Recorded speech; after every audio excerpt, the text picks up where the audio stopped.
ស្ងោរជ្រក់ត្រីខ្មាន់ឬក៏ស្ងោរត្រីរស់ក៏បានដូចគ្នាដែរឥឡូវនេះយើងមករៀនអំពីវិធីស្ងោរត្រីខ្មាន់បងប្អូនសម្រាប់ជំហានដំបូងយើងត្រូវមានត្រីចំនួន1ក្បាលសម្រាប់ត្រីនេះដែរចិត្ត1គីឡូឯណោះគឺថាធំខ្លាំងមែនទែនឡើងចង់ប្រប៉ិនបាត់ដៃនេះខ្ញុំទៅហើយចំនួន9ខាំណាបងប្អូនហើយសម្រាប់នាងខ្ញុំគឺបន្ថែមជាមួយនឹងបន្លែបន្តិចគឺតែផ្សិតយើងហើយគ្រឿងផ្សំរបស់យើងសម្រាប់ធ្វើទឹកប្រហុកមានដូចជាជីក្រហមជីរណាហើយនិងស្លឹកខ្ទឹមបន្តមកទៀតមានរំដេងហើយនិងខ្ទឹមសម្រាប់ធ្វើជាមួយនឹងសម្លរបស់យើង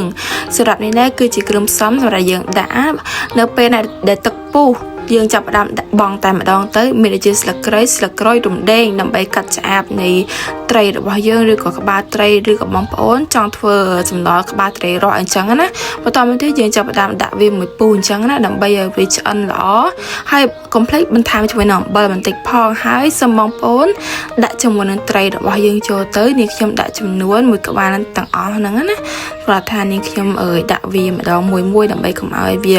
គេត្រូវខ្លួនអញ្ចឹងណាសម្រាប់អ្នកទាំងអស់គ្នាដែលតើមក Subscribe នៅ Channel YouTube នឹងខ្ញុំកុំភ្លេចណាសូមជួយ Subscribe ម្នាក់មួយដើម្បីជាកម្លាំងចិត្តនៅវីដេអូថ្មីៗជាបន្តទៀតសម្រាប់ដែលត្រីរបស់យើងចាប់ផ្ដើមដាក់ហើយយើងគ្របគម្របតែមួយចំហៀងដោយសារឆ្នាំងនេះខ្ញុំទូច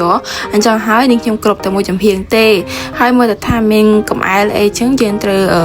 គៀសវាចោលអស់ចឹងណាដើម្បីកុំឲ្យវាញ៉ាំទៅយើងស្និតមាត់ញ៉ាំសម្រាប់មុខម្ហូបស្ងោរជ្រក់ត្រីនេះគឺងាយស្រួលធ្វើខ្លាំងមែនទែនមើលទៅថាឆ្អិន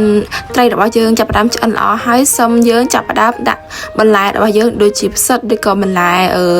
អីក៏បានដែរតាមចំណូលចិត្តរបស់អ្នកទាំងអស់គ្នាអញ្ចឹងណាសម្រាប់នាងខ្ញុំគឺនាងខ្ញុំជ្រើសរើសយកផ្សិតអញ្ចឹងហើយដាក់វាបន្តិចទៅដើម្បីឲ្យវាមានជាតិកាន់តែផ្អែមឆ្ងាញ់ជាមួយនឹងសម្លរបស់យើង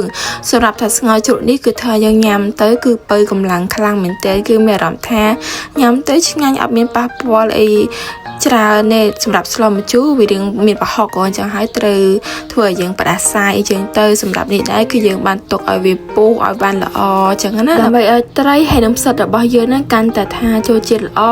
សូមយើងចាប់ផ្ដើមវាយគ្រឿងណាដាក់ស្ករប៊ីចេងអំបិលតាមចំណូលចិត្តនេះដែរគឺនាងខ្ញុំដាក់ស្ករសបន្តិចមុនហ្នឹងគឺនាងខ្ញុំដាក់ប៊ីចេងឥឡូវនេះដែរនាងខ្ញុំបានដាក់ទឹកត្រីដាក់មកល្មមគួរសមណាអធិស្ឋានបងប្អូនដោយសារតែនាងខ្ញុំស្ងោរនេះគឺថាឆ្នាំងរៀងតូចចឹងបងប្អូនដោយសារតែធ្វើញ៉ាំតម្រូវតែមនុស្ស2នាក់អញ្ចឹងហើយជ្រើសរើសយកឆ្នាំងរៀងតូចចឹងហើយមានអារម្មណ៍ថារៀងពិបាកដែរដោយសារតែយើងត្រូវការទឹកហើយសម្រាប់ហុតរឿងច្រើនអញ្ចឹងហើយយើងចង់បានទឹកច្រើនធ្វើឲ្យសម្លរបស់យើងនេះគឺថាវាពេលណាដែលវាពុះគឺវាសុផោអញ្ចឹងហើយគឺនេះខ្ញុំអត់បានគ្របគម្របចិត្តទេគ្របតែមួយចំហៀងតែប៉ុណ្ណោះដើម្បីកុំឲ្យវាពុះទៅវាសុផោនេះដែរនៅពេលដែលវាពុះម្ដងរៀងភ័យគួរសមដែរអញ្ចឹងសម្រាប់ស្ងោរជ្រក់ត្រីមួយមុខនេះដែរគឺគ្រឿងផ្សំរបស់វាគឺសាមញ្ញងាយស្រួលគឺចង់បានដិតក៏បានចង់បានសាបក៏បានតាមតម្រូវការរបស់បងប្អូនទាំងអស់គ្នាអត់មានអីពិបាកទេសម្រាប់ត្រីរបស់យើងគឺថាចាប់ផ្ដើមឆ្អិនល្អតែនេះខ្ញុំជ្រើសរើសយកត្រីខ្មាន់នេះដែរគឺណាដល់ពេលស្ងោរទៅគឺថាញ៉ាំទៅផ្អែមមានជាតិខ្លាំងមែនទែនហើយដល់ពេលដែលយើងបានបន្ថែមផ្សិតទៀតនោះកាន់តែមានជាតិបងប្អូនអាចសាកបានទាំងអស់គ្នាណាសម្រាប់ស្ងោរជ្រក់របស់យើងក៏ចាប់ផ្ដើមឆ្អិនល្អហើយប៉ុន្តែនេះខ្ញុំអត់តន់ដួសទេដោយសារចង់ទុកឲ្យបន្លែរបស់យើងទន់ល្អ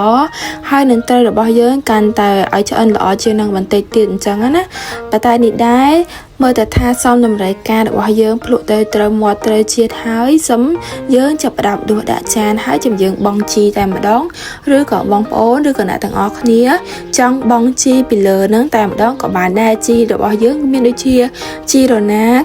ស្លឹកខ្ទឹមហើយនិងជីក្រហមនេះដែរអ្នកទាំងអស់គ្នានាងខ្ញុំបានដួសដាក់ចានហើយនាងខ្ញុំបន្ថែមជីនៅខាងលើចានហ្នឹងតែម្ដងអត់បានដាក់ខាងក្នុងឆ្នាំងទេគឺថាទំនងខ្លាំងមែនទែនហើយត្រីខ្មាំងនេះដែរគឺញ៉ាំទៅឆ្ងាញ់ណាគឺថារបស់ធម្មជាតិអញ្ចឹងគឺថាញ៉ាំទៅឆ្ងាញ់ហើយផ្អែមចូលជាតិតែម្ដងអរគុណបងប្អូនដែលតាមដានទស្សនាវីដេអូមួយនេះតាមដានរហូតដល់ចប់កុំភ្លេច Subscribe នេះ Channel នេះខ្ញុំម្នាក់មួយផងណាសូមអរគុណបងប្អូន